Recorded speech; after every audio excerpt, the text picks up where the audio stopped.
and welcome to the National World War II Museum's podcast series, Service on Celluloid. This podcast is brought to you through the generous support of the Albert and Ethel Hertzstein Charitable Foundation. Each week, our in-house experts sit down with special guests to discuss depictions of World War II on film.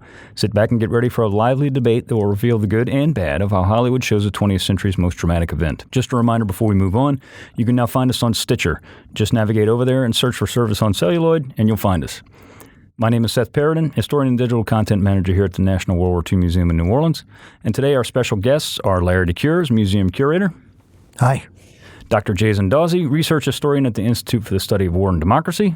Thanks for having me. And last but certainly not least, Mike Scott, movie critic for NOLA.com and the Times-Picayune. Always happy to be here, Seth. Today we'll be discussing the 1977 epic film A Bridge Too Far.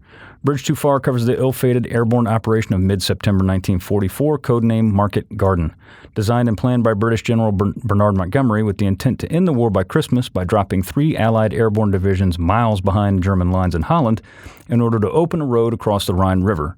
Market Garden was a catastrophic failure in what was, until then, a stellar campaign for the Allies in Western Europe. A Bridge Too Far stars better than half of Hollywood's male stars, but to name a few, Ryan O'Neal as James Gavin, Robert Redford as Julian Cook, Michael Caine, Sean Connery, Elliot Gould, Gene Hackman, Hardy Kruger, Maximilian Schell, Anthony Hopkins, and James the Wrath of Khan. A Bridge Too Far was directed by Richard Attenborough, produced by Joseph and Richard Levine, and based on the book by the same title by Cornelius Ryan. The film was a mild critical success and a financial disappointment in the United States. And we're going to talk about why that was. And Larry, I'll start with you because you're sitting next to me. And in your opinion, how accurate is A Bridge Too Far? I really like this movie. All the action scenes are top-notch. It's a visually stunning movie to watch. However, it goes on a little long. And, I've always thought maybe if they focused on one event, within Operation Market Garden, like maybe the Battle of Arnhem, that it probably would have been a livelier film, more quickly paced anyway. But that's my opinion of it. What about you, Mike? Yeah, I agree. I think that's the big complaint. I remember after we were filming our Kelly's Heroes episode, and I mentioned to you, Larry, that I hadn't seen this movie before. This was the next one we were going to do, and you said, "Oh boy, block out an afternoon." And so actually, I'm glad I got that warning, and I did. I actually blocked out a morning, and it was raining outside, and I had a nice cup of coffee, and I settled in, and it is definitely too long. But that being said, there's a lot going for it. I did enjoy it, and I learned a lot from it. I didn't know a lot about Operation Market Garden, and so if a movie can hold my interest for 3 hours and teach me something, it's not all bad. There's still flaws here, and we'll talk about some of those, I'm sure. But on the whole, I enjoyed the film.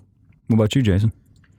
I think in general, the film seems to be is accurate. As has been pointed out already, it's long, and I'm sure we'll get into the issue of the length of it and the choices they made in putting it together. But in terms of showing the viewer what Market Garden, the stages of it, what was involved there, I think it does a great job of showing you that, even though it takes a while to do it. Yeah, I would agree with just about everybody here. I mean, as far as the accuracy of the movie is concerned, and we'll get into that in detail, I think, here in a few minutes. But I think this movie, if that's the one thing it has going for it, it is accuracy. Because, I mean, just like any Hollywood movie, there's a few little things here and there that aren't really true. But overall, I mean, it's a pretty good telling, if you will, of the failed Allied Operation Market Garden. It is very accurate in that respect, but it is a beast to get through. It is. I forget what the exact runtime is. Do you remember? I don't. It's right at 3 hours. Yeah, I don't remember the exact. And it seems longer than that. I'll be honest. It really does. It's got some length to it. One of the things I wanted to ask you guys is, do you think the film accurately portrays the complexity? Now, this was a notoriously complex plan designed by General Montgomery to, as I said in the intro, to end the war or help end the war by Christmas. That's always a thought, get the boys home by Christmas, and it rarely occurs. But do you think the film accurately portrays the complexity of the plan and the reasons that the plan actually failed? I'll jump in on that one. I think Attenborough, you can just tell, went to great pains to not spare the viewer a lot of the details. I mean, the fact that the first 45 to 50 minutes are really meetings and planning and logistics, lots of maps. I mean, just besides the ones that the Germans captured that we see in there. So I think there's a lot of attention to detail and showing viewers what a major operation would look like, what's involved in it. Because I hadn't seen the film in years, and I'd forgotten how long it actually takes to get to the combat. It's about 50 minutes or so before you actually get any real combat in the film, because the first part of it is setting up what exactly was involved in conducting an operation of this magnitude. And I think that gets back to, I mean, whenever you're looking at a movie, whenever you're reviewing a movie as a critic, you have to ask yourself what the intention of the filmmaker was. And I think what Attenborough was trying to do here, I mean, he's trying to tell a story, but I think he really wanted to teach folks about what this operation was, and that's why it's so long. He really wanted to include all the different aspects of it. And in that regard, I think the film is a success. You walk away having a really good feeling for I mean, look, I wasn't familiar with the operation, as I said, going in, but I did feel like, okay, I had a pretty good historical context for what went on afterwards. It does definitely give you a good grasp, but even if you don't know, squat about it going into it, I mean, even the intro to the film, before that actually you even see the first actor, they're showing archival footage, and they have, I can't think of the actress's name. She actually plays one of the Dutch resistance workers in the film, but she's narrating the opening sequence of the movie, and it's basically setting up the Second World War until September 1944. It's a really good intro, really. It made me want to see a movie about Monty and Patton. That's what I was expecting. I was expecting those two guys to come in and butt heads, and neither of them are in the movie. Neither of them are a character in the movie. That's what's really strange is they do such a great job of encapsulating or giving you a sit rep on World War II in like 2 minutes in the opening of the film, and then they'll take the next 3 hours teaching you about this one thing. Yeah. And then they're as you said, Jason, they take 50 minutes plus before they ever even climb in the C-47s and gliders and leave England. And that is, in my opinion, that's a bit much. I mean, this is an extremely complex plan. It all hinged on speed and, frankly, a lot of luck. And, they say it in the movie. They're making General Browning is going over the plans for the operation with all his subordinates and telling them this is what you're going to do and this is what's going to happen. You're going to seize this by this time and you're going to seize this by this time and 30 Corps is going to be here at this time and all this stuff. And Gene Hackman says, what about the Germans? You're acting like they're not even there. They're going to be there. And he says, oh, there's only old men and boys and all this stuff. And it's everything's hinging on these intricate little details. And, if you know anything about war, well, you can throw all that out the window as soon as the first shot is fired. Make contact. But another thing I just thought about was when they're having a 30 Corps briefing with Brian Horrocks. He encapsulates the plan in like a story about a cowboy movie. Yeah. And yet we still need to see all this other stuff. They could have cut a good hour off that movie, a good hour. I would agree with that, yeah. It reminded me a lot of Tora, Tora, Tora. And, we talk about Tora, Tora, Tora being kind of a documentary in a Hollywood clothing, and it's a movie that's really a documentary. And I think this is kind of the same thing. At least the first hour of it is anyway. For sure. I'll tell you what, a key difference between the two, though, is that cast. You didn't have a big-name cast for Tora, Tora, Tora. That's true. You had it here. And a lot of times you'll say, having a big cast is problematic because everybody's got to have their moment, particularly when they're as famous as the people in this movie are. I think, actually, the casting in this movie was pretty smart because there was so much to tell and so many tentacles to the story. We almost got a shorthand for who these characters were because everybody was pretty much typecast. When you saw Sean Connery walk on, he was going to be forceful and suave and smart. When you saw Michael Caine, he'd be a little bit rakish but get the job done. When you saw Redford, he was going to be heroic. And so you didn't have to tell a whole lot of the background of each of these characters because you have a preconceived notion of who these actors are, and they all were typecast to fit that mold. Most of them. I think Ryan O'Neal might have been the biggest miscast in the whole movie. I didn't buy him. I thought he was a little weak, a little lily-livered. But I thought the big cast and the choices, the casting choices, really did help tell the story before they even said a word. I think Ryan O'Neal was a product of the times for sure. Because Right. I mean, General James Gavin is one of the great heroes of the United States Army, and I agree. I don't think they could have found a worse person, Right. to portray. They wanted General to get Gavin. the younger audience in there, I think. They get the heartthrob in there. I get it, and he kind of, almost kind of resembles him physically, at least in the face, But that was not Gavin, not even close. Yeah, I read where they were going to cast Steve McQueen as Julian Cook. Right. Redford's the Redford, character. yeah. Right. Yeah. That's interesting. I couldn't help but think that was part of Attenborough's thinking, is that he had such a megastar cast that it could carry a film of that length, even with all of that extra. I mean, those scenes, like, the Harks briefing to people about what's involved. And I think Larry just pointed out that could have, just having that meeting could have then cut off another 25 to 30 minutes at least about the planning. But I think he thought that, I've got Gene Hackman, and I've got Dirk Bogarde, and I've got these guys. And so they can carry a lot of these non-action moments that are really informing the viewer about the actual operation. But that's asking a lot of any great cast for that long when it's 45, 50 minutes worth. Yeah. I mean, in all honesty, you go see a war movie. I don't care who you are. You go to see a war movie to see the action, and it takes almost an hour to get to it. Even then, though, I think almost every action scene, every combat scene went on a good minute, 2 minutes, 3 minutes too long. I would take out that the one exception would be the paratrooper scene, which I thought was absolutely breathtaking. That was a piece of visual beauty. When they're coming in? Yeah, when they're parachuting out and it looks like jellyfish dancing across the sky. When I saw that scene, I actually rewound it and rewatched it and just said, wow. That was well done. That was really well played. But all the other ones, there are all the artillery going off and the river crossing sequence with Redford. I'm like, come on, let's go, let's get through it. I mean, so and that may be, and I don't want to jump ahead too much. I wonder if Attenborough just didn't have the confidence as a filmmaker yet.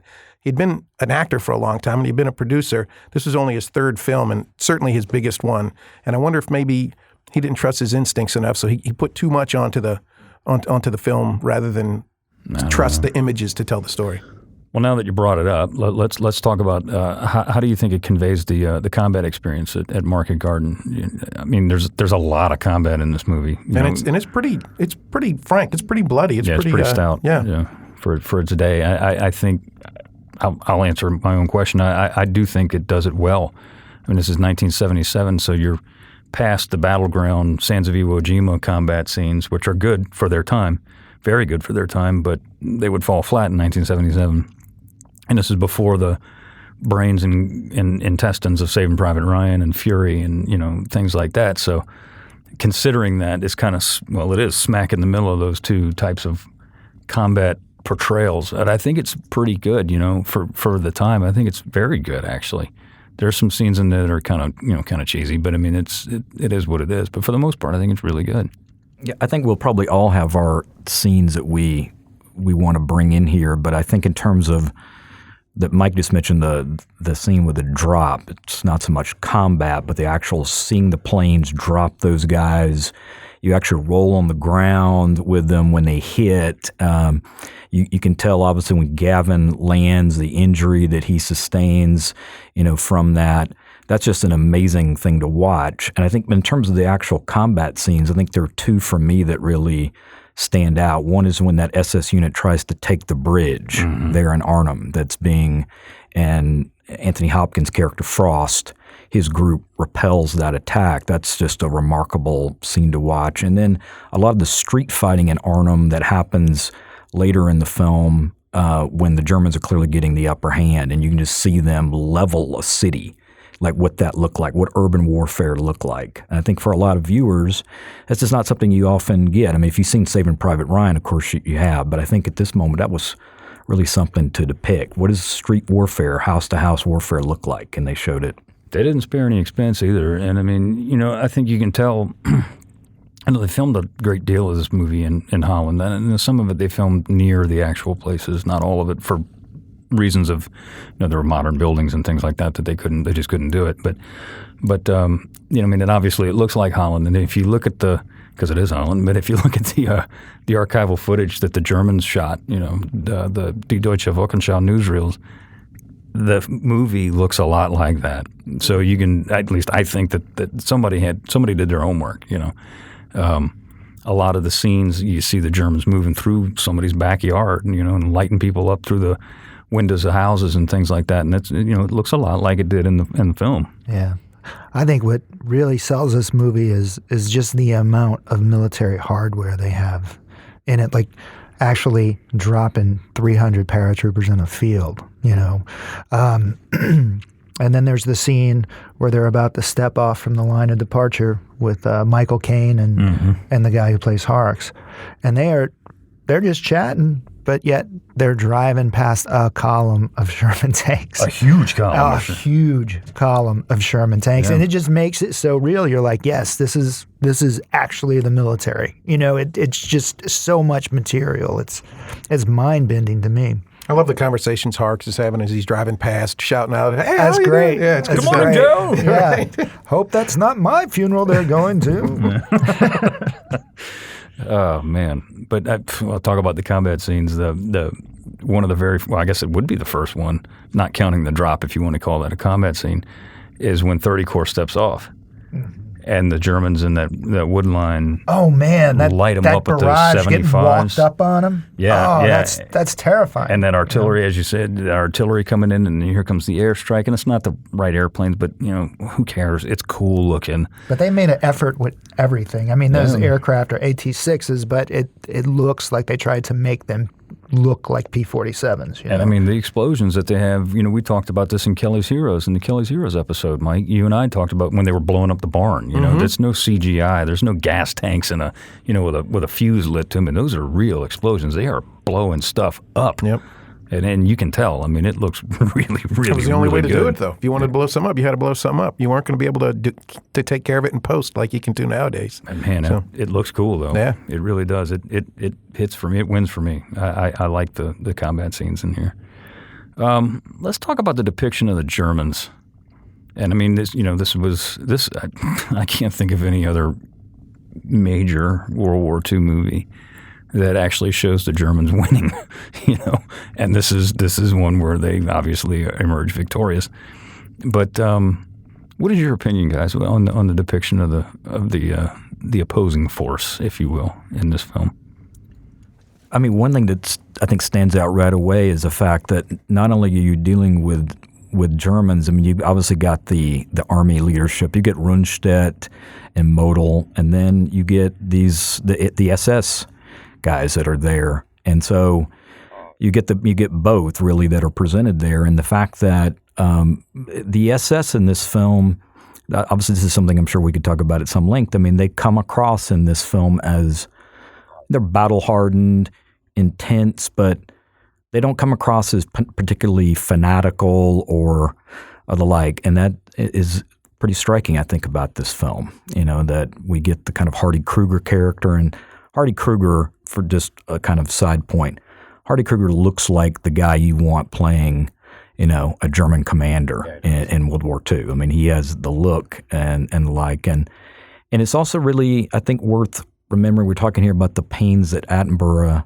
went to show accuracy, that we get German, Dutch, English in the film. You know, that it asks the viewer to read a lot of subtitles.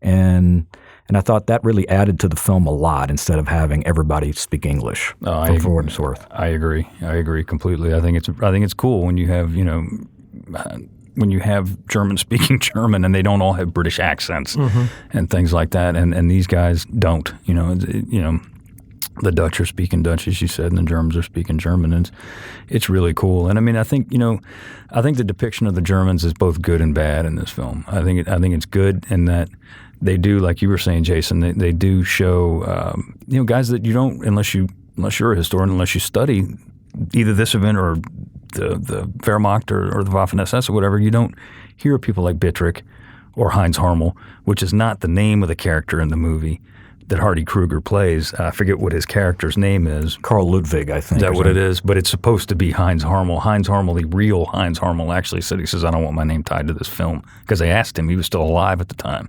And he was like, nah, keep me out of it, even though everybody knew who it was, you know. But they show those guys in pretty good detail, you know. I mean, Modal and his egomania, you know, they're all coming here to capture me. No, dude. No, they're not. But I mean, you know, that whole, and that's a true thing, you know. I mean, Modal, he was had a big old head on him. But you get to see people that you don't really get to hear about. But then you get to see a lot of the Germans too are the people that walk around without ankle joints or knee joints. You know, they're just very tick, tick, tick, tick, tick, very martial and your typical Hollywood German too. But you do get to see, you know, some interesting character development too. What do you guys think, Larry? Yeah, I think the Germans are presented in a particularly, I guess, even benevolent light. You know, they're granting ceasefires and evacuating Allied wounded. They're sharing chocolate bars. You know, it's not your typical Hollywood portrayal of Germans, that's for sure. But it's accurate, though. Mm-hmm. You know, it is accurate for the actual event. I mean, you know, you're talking about two adversaries, the Airborne, be they American Airborne or British Airborne, against not all SS, but for the majority, especially in Nijmegen and in Arnhem, against the British in Arnhem and against the 82nd at Nijmegen, they were SS. They were Waffen-SS. And the Airborne and the SS exactly didn't get along too well. You know, they weren't buddies. They weren't schoolyard chums. They hated one another. I mean, it goes all the way back to Normandy. And there was a lot of the granting of the ceasefires and, you know, Germans taking care of American wounded and vice versa. You know, there's not a lot of talk of atrocities happening in this event. But I mean, there were some. I did some digging, and there were some atrocities, unfortunately. But I mean, this was war, so it's kind of hard to not expect them to occur. But nowhere near the number that you see in Normandy or after this. You know, when you're talking about the Bulge and going into Germany and things like that. So it did actually portray the Germans, I think, in a pretty accurate light. You know. I think that's reflective of there's a common thread here in all the topics we've discussed so far, from the combat sequences to the cinematography to the depiction of Germans, and for all the flaws that are in this movie, to the casting as well. For all the film's flaws, it's clear to me that Attenborough approached it with a great deal of care. Every shot is very deliberate and very thoughtful. I think he was thinking as he did this movie. This wasn't just, you know, he didn't rush in anything. He was working. He did his job. It shows because, I mean, as you were saying, you know, there's some really good-looking shots. There's some really pretty camera work in here, and it looks good. You know, it sounds good. You know, the audio is, I don't have the best stereo system in my house, but it's pretty decent. It sounds really good on there, you know. He did his work for sure, no doubt. He just took too long to get it done. Yeah, he did. He really did. This film is interesting in that it tells the story of a failure from our being the Allies' perspective. Why do you think these stories are often swept under the rug? I mean, you don't see too many war movies about military failures made by us.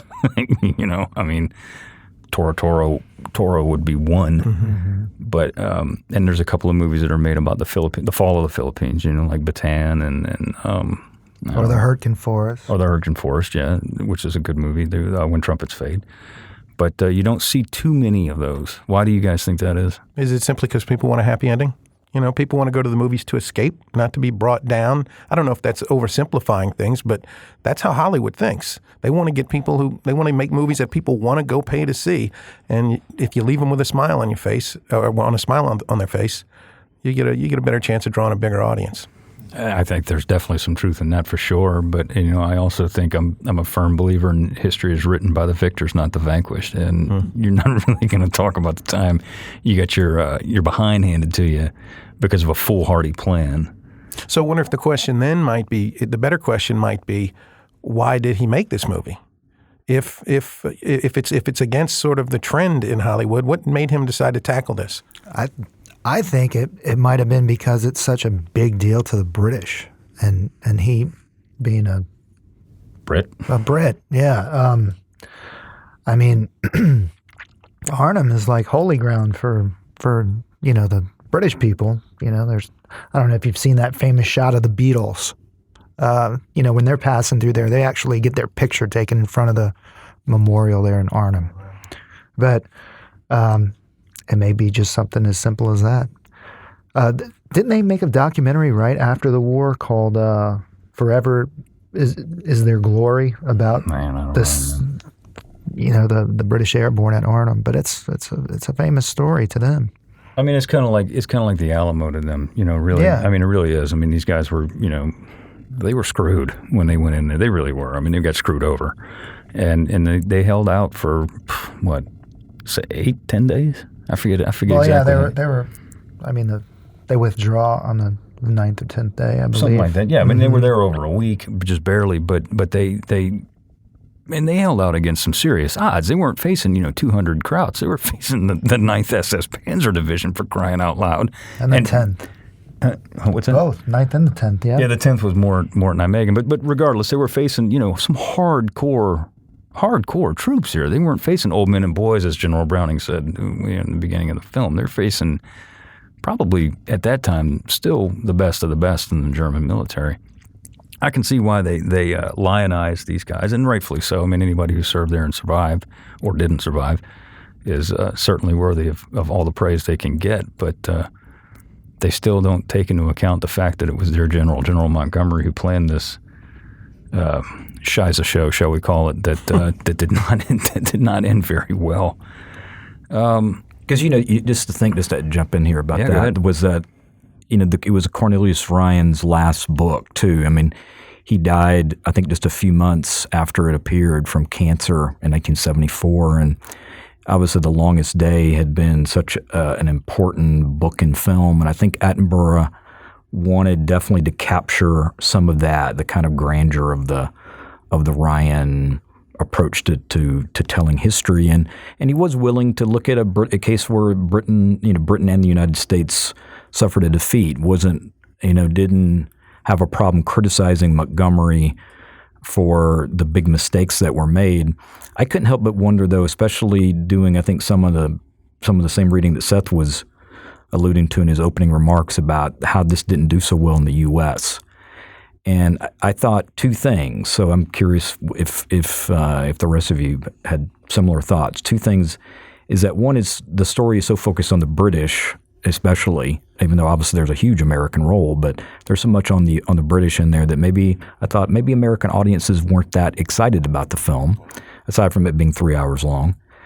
But also the issue of a defeat, in the wake of Vietnam, that this is a film that a lot of Americans maybe did not want to go see. World War II was midway. What was that, 76, or it was films about American victory. And then to give a film in the wake of Vietnam that dealt with an Allied defeat, a major Allied defeat, a significant defeat, I couldn't help but think that turned away a lot of American viewers. Why would I go want to watch a film about defeat in World War II? World War II is about triumph in the Battle of the Bulge. It's about taking the bridge at Remagen. It's Iwo Jima, Okinawa, etc. Very good point. Very good point. You gonna say something? I don't know if most people can sit through long enough to see the end of the movie, to be honest. And I think a big turnoff might have been the fact that it was British heavy to American audiences. Just my opinion. I was 5 years old, and my uncle took me to see this. Like, I saw Star Wars in the same week. It was really cool to see this. I remember as a kid, but yeah, I just don't think American audiences were too receptive to a British battle back then. I think it still holds true today. I mean, you look at movies like Anthropoid, which was a movie we did here on the podcast. I think you were in that one too, Jason. No, I'm sorry. Strike what I said. But we did do Anthropoid here. And that's a movie that if you watch it, it's really cool. It's a really good movie. It's incredibly accurate, a lot like this movie, but it doesn't have a single American in it. And it did pitifully in American box offices. And I think that's probably why. It didn't get a very wide release, though, if I remember correctly. Yeah, I can't comment on that. I don't know, but I just remember seeing that it did not do well, and it's a damn good movie. It's a really good movie, a lot like this one. Well, I mean, does anybody here know how the Battle of Britain did? It came out in what, 1969? Yeah, no, I have no idea. At the box office? Just curious. That's all. I have a quick question. I want to know what movie 5-year-old Larry liked better, Star Wars or A Bridge Too Far. Actually, I saw 3 movies that week. I saw The Rescuers, Bridge Too Far, and Star Wars. So a pretty diverse palette there of movies. But definitely Star Wars was my favorite. Yeah. My parents were on vacation. That's why I got to see all those movies. But anyway. I wouldn't want to bring you on vacation either, Larry. Well, let's talk about it. We've been dancing around the subject for a while.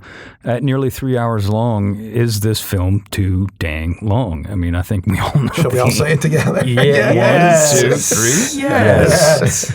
Could they have cut anything, or is the story just too big to tell in this format? I'll take that part. I think it is too big to tell in this format. I think you hit the nail on the head, Larry, in that if they would have focused on one thing, or even 2, as opposed to 3 or 4, really. I mean, they're covering 82nd, 101, 1st Airborne, and 30 Corps. Yeah, they could cut out the 101st altogether. It could. They could. I agree, because I mean, while they did play a very important role later on, that But all you got going on in the film is a sergeant saving his captain. Yeah, and the bridge blowing up in Elliot Gould's face. Yeah. And they build the Bailey Bridge, which you get to see in a highly instructional piece of film work on how to build a Bailey Bridge. That is a part they could have cut out. It was pretty cool, but yeah. But and same with the whole James Caan sequence was a really poignant bit of filmmaking. It did nothing to advance the plot whatsoever. It would have made a nice episode of MASH, but you cut that out, and you also had kind of a Weekend at Bernie's element to it that maybe didn't work so well. But you take that out, that's what, 20 minutes off the film right there? Yeah. So I think, as I was watching, I was thinking this would make a really good exercise for a young film student to try to bring this movie home and tell the same story in under 2 hours. And I think it's doable. I really do. You trim the combat sequences here and there. You take out the James Caan subplot. I think you could bring this thing home in 2 hours, neat and clean, and without losing any of the information. Because, I mean, the stuff that they do show with the Americans, the 82nd in particular, it's cool. I mean, it's really, really cool. But does it advance the plot? That's the big... It does. I think it does, because, I mean, the movie is about, in my opinion, heroism. Mm-hmm. That's what most war movies are, either that or sacrifice. And this movie's more, in my opinion, about heroism than it is anything else. And, there's some really heroic stuff going on at the Vol River. I mean, the whole, Julian Cook and the 504 crossing the river. And they killed Cliffy Clavin. Yeah, they did. And the eyeball, too. Yeah. Spoiler alert. Yeah. Maybe he didn't die. Maybe it's a glass eye that he had. Cheers. You never know. Maybe that's how he ended up working for the Postal Service.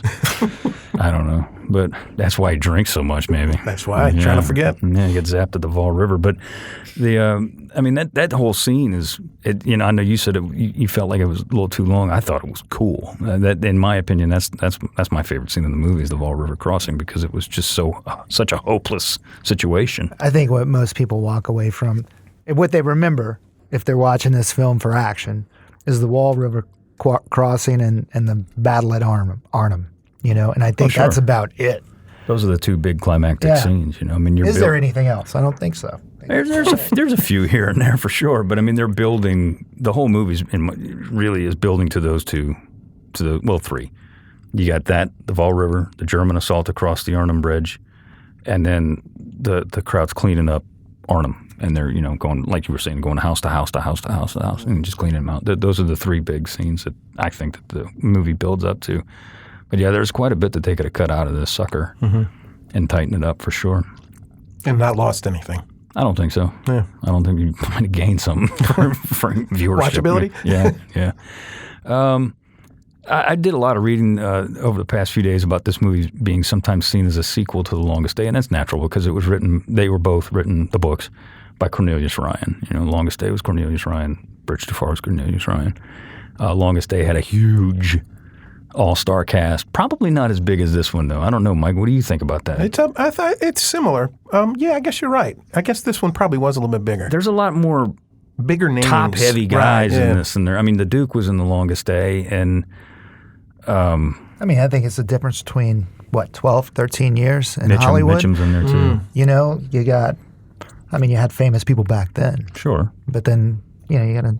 There were a lot of younger stars. New A-list guys. Sure, yeah, by absolutely. 77. Absolutely, but there was a lot of younger guys who were seemingly on the cusp of stardom in The Longest Day, then there were more established stars. That's what I'm saying. The Longest Day. That's what I'm saying. Yeah, and there were more established stars in Bridge Too Far. But anyway, I think it is a sequel because they're two Airborne movies. Not completely. Well, they're mostly Airborne movies. I think they're also similar in sensibility. The tone is very similar, which I think helps make that comparison between as an unofficial sequel. You know, I don't know. I mean, I can see the connection because of the writer, the book. I think that's the obvious. The obvious connection is there, but I don't think it is a sequel, and I don't think it should be looked at as a sequel because there's parts of The Longest Day that are very Hollywood. They're very theatrical, and yeah, it tells a story, and yeah, you understand that D-Day was a big deal, but at the end of the day, or at the end of the movie, you know, it's almost like the war is won. It's like, hey, we won, and Bridge Too Far is not like that, you know. And as I said earlier, it's very documentary in style. Where The Longest Day is not. Longest Day is a movie. It's a Hollywood movie. That's a long, you know, I call it the longest movie, but it's a long film too. But I can sit there and watch that a lot quicker and a lot easier, or seemingly quicker, than Bridge Too Far. What do y'all think? I think Bridge Too Far is about a military operation that did not work out. The Longest Day is about a military operation that just happened to work out. I mean, I don't know. You know, what you're saying about how The Longest Day feels this way, like the whole war's won at the end. Yeah. And Bridge Too Far doesn't feel quite like that. I think that's the point. Here we're trying to conduct another risky operation to finish the war before Christmas. You know? I don't know. And they're both kind of joint allied. You know, in this case, you get the American, British, and we shouldn't forget the Polish parachute brigade, right? Yeah, those poor guys. We're doing exactly what they did in the movie right now, actually. You know, I mean, the scene where they finally drop and the Germans are just machine gunning these guys, you know, it's a slaughter. In the air. In the air that's one of the more difficult scenes in the film to watch because you know it's been coming already. I mean, you know, Gene Hackman, he's telling, you know, he's talking about, what about the Germans? And he keeps hearing about the delays, you know, fog, you know, they keep postponing it. And so by the time they drop, then they drop right there and the Germans are waiting on them and just picking them off. And that is one of the more difficult scenes to watch. And so both films have this sense of a kind of joint allied operation, you know, coordinating. In this case, you get, you know, not a lot of air power in this film, but can I also just interject the scene with the Spitfire and the Dutch boy and the bicycle, That's right, cool. is just an amazing scene where the Spitfire's doing photo recon. That guy is cutting the grass and that sucker too. He is low. He's close. He's very close. But I thought those are just some of the parallels between the two films, as different as they are, as they're both showing this massive operation that's coordinating, the Allies is coordinating different, you know, branches of the armed forces. And I think that's probably where I think the parallels are strongest. But, you know, that scene where you're talking about the Germans just, you know, machine gunning the Poles as they're coming in on the DZ, that is choreographed from actual archival footage where there's a German with an MG-42 on apple crates stacked up, and he is just wailing on these guys. Yeah. But, I mean, not against the Geneva Convention to shoot at parachutes, as long as they're green. That archival is very telling, you know. And you're right. I mean, that's a pretty famous scene, you know, pretty famous piece of archival footage, which we have here.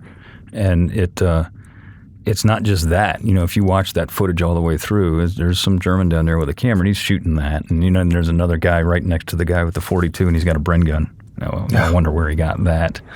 And he's just zapping these guys as they're coming down, and he shoots. Well, then the camera pans over, and they're showing these C-47s that just dropped these guys. And in one shot alone, there's like 4 of them on fire.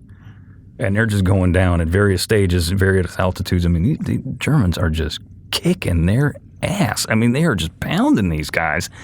And as you were saying, Jason, Gene Hackman's alluding to it. He knows what's coming through the whole movie. And it's Sosabowski, the real guy, also was alluding to that the entire time before the operation. They really got the short end of the stick, the Polish did. They really, really did.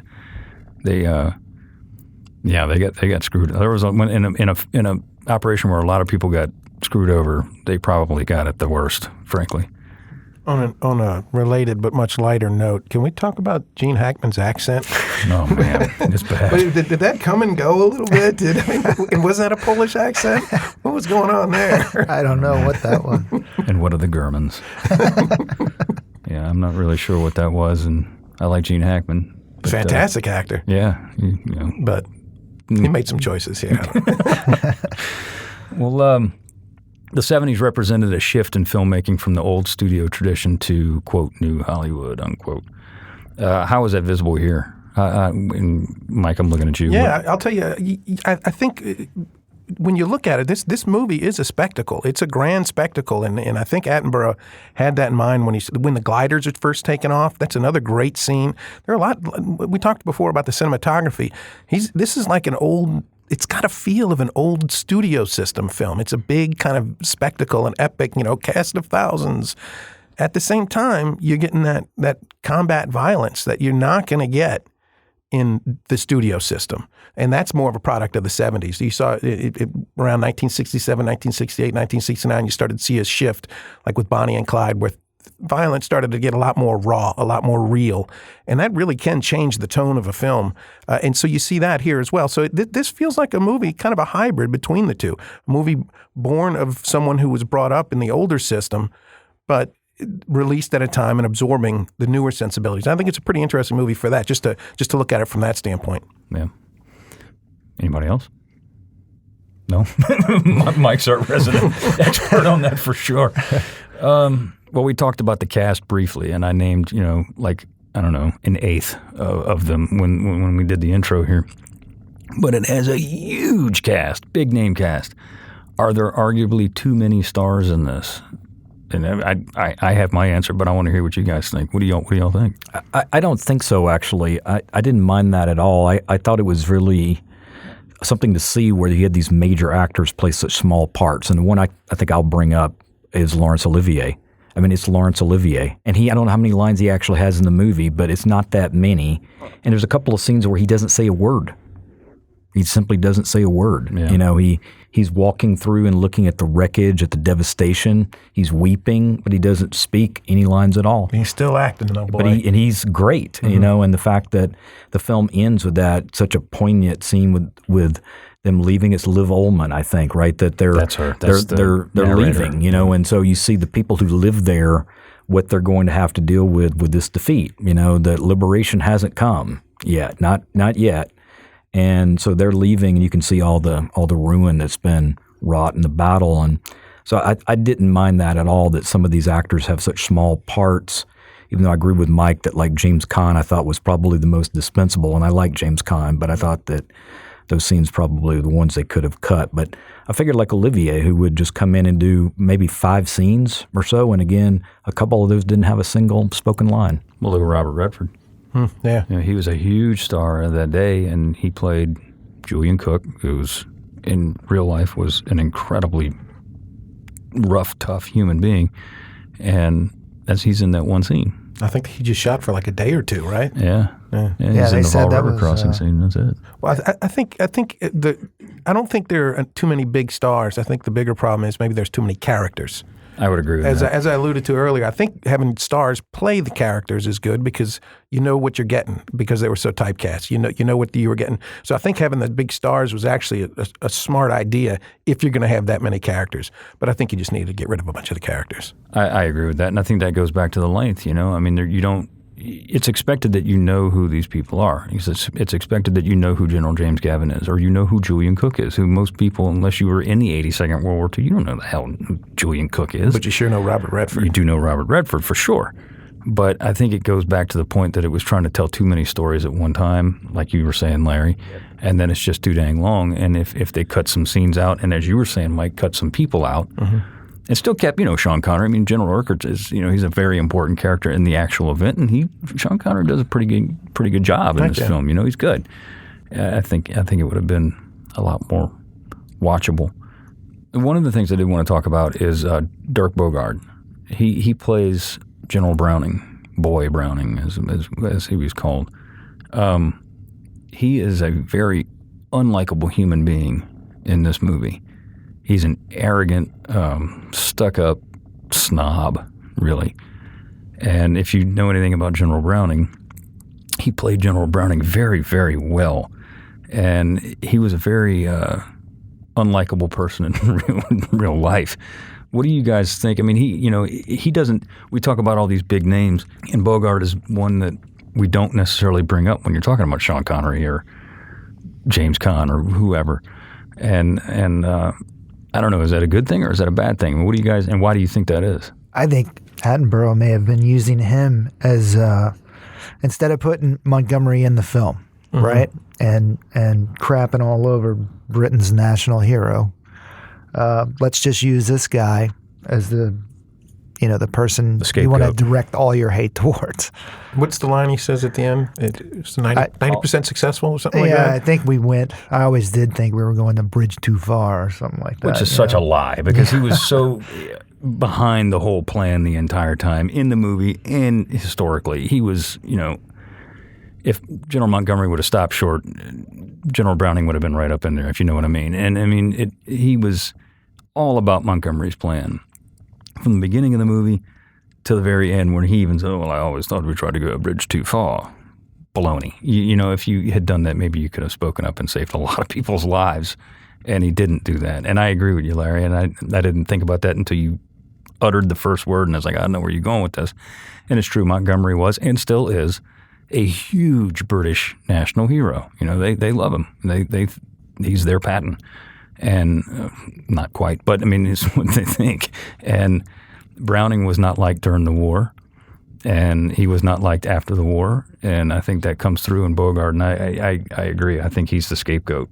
I don't think they wanted to throw tomatoes at General Montgomery, so they threw him at this guy. And I mean, he did screw up. There's no ifs, ands, or buts about this. What's your opinion? Yeah, he does stand in for Montgomery, and you get, I guess, if there's something that's served by that long, those long set of scenes early in the film with planning, you get him discounting the photographs, the reconnaissance, right? Yeah. There are German tanks there. Well, not really much to worry about. He's been getting reports from the Dutch resistance about Germans in the area. No, really, these are, I think it's been quoted a couple of times. These are old men and young boys, etc. And so he repeatedly discounts any warnings that would have complicated, the enthusiasm for Montgomery's plan.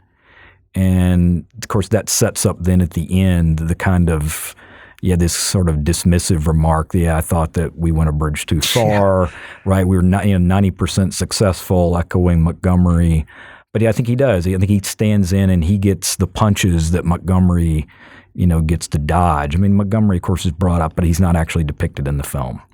Yeah, and I guess historically, from what I understand, Montgomery threw a fit to be able to do this operation to Eisenhower, to the point where Eisenhower's like, look, you can't talk to me like that. You got to settle down. But, his narrow thrust, just going in complete opposition of the broad front strategy that was being, employed at that time. No, you're 100% right. I mean, this was a political move by General Eisenhower. It was something that, General Patton, who was wildly successful in France at this time with Third Army, was, as you were saying, it wasn't just him, but I mean, the Americans were moving across on a broad front. And Patton, as depicted in the movie, he runs out of fuel and, they're running out of logistics, as they say in this movie and in the movie Patton. And that those logistics and those supplies and the gas and the ammo was given to the people for this operation, for Operation Market Garden. And it was totally a political move. And you're right, he did. He threw a temper tantrum to get what he wanted. And Eisenhower, like a bad father, gave in to the child, and this was born, and it cost a lot of people their lives just to appease somebody who should have been told to shut up and remember your place, but he didn't. So with that, Jason, I'll start with you. Did you like this film, and would you recommend it? Yes, I did like the film, and I don't need to repeat, I think, my own complaints about length and the like. But overall, I really like the film, and I think that for a viewer who's never seen it, you obviously have to set aside, as Mike did, a morning or afternoon to watch it, but you'll learn something from it aside from just seeing some great actors. Mike? Yeah, I liked it too, actually. I think it got kind of eviscerated by critics at the time. Roger Ebert said that he thinks the movie goes, 2, 3, 4 bridges too far, maybe. But I did like it. Maybe it's because, Larry, you gave me the warning, so I knew what I was in for. And it does have its problems. It does have its flaws. But, if it was just a little bit tighter, I think that's the one big flaw that there is. And there are some wonderful moments in this movie, even, between all the over explaining, between all the overkill, if I can use that phrase. And like at the end of the movie, when Sean Connery walks into Browning's office and they ask him if he wants to take a shower and change a uniform, he says no, and then he stands there and talks to Browning in the filth and in the blood of the guys who he just left behind.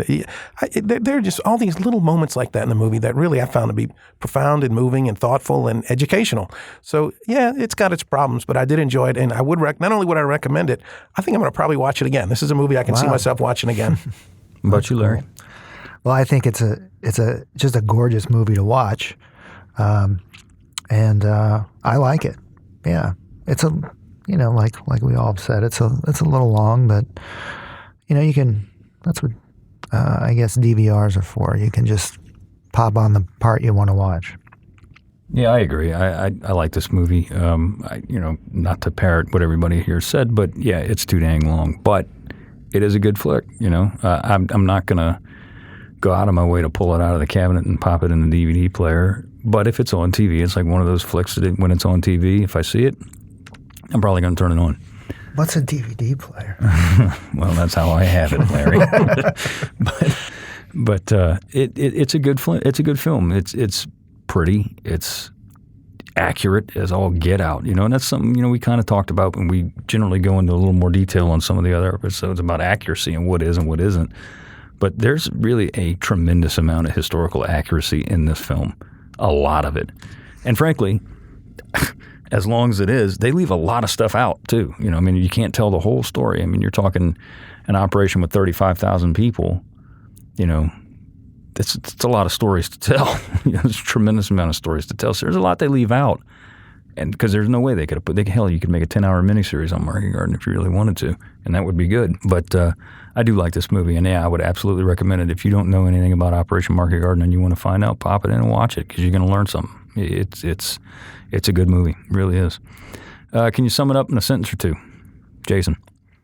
I think I would try to say about this one in a sentence or two is that learning from failure is important, I think, for anybody interested in the history of World War II. And I think that's what this film is really about. It's about defeat and what defeat meant. As always, I'm going over my 2 sentences or so. Mark, but just one other thing to say about the film I thought we haven't really brought up enough is that, that there was this hope that World War II would be over in Europe by Christmas, and of course it then drags on to May. And this defeat is really a key part of the Germans regrouping and the Allies having to slow the pace. They'll slow down in France as well. And so it's an important moment to remember in that respect too. Mike? Yeah, I think it's important to know things. It's also important to acknowledge your ignorance at times. And I was ignorant about Operation Market Garden, so I learned a lot. And so from an educational standpoint alone, I found this movie personally valuable. So on that point, I think it's worth recommending. Larry?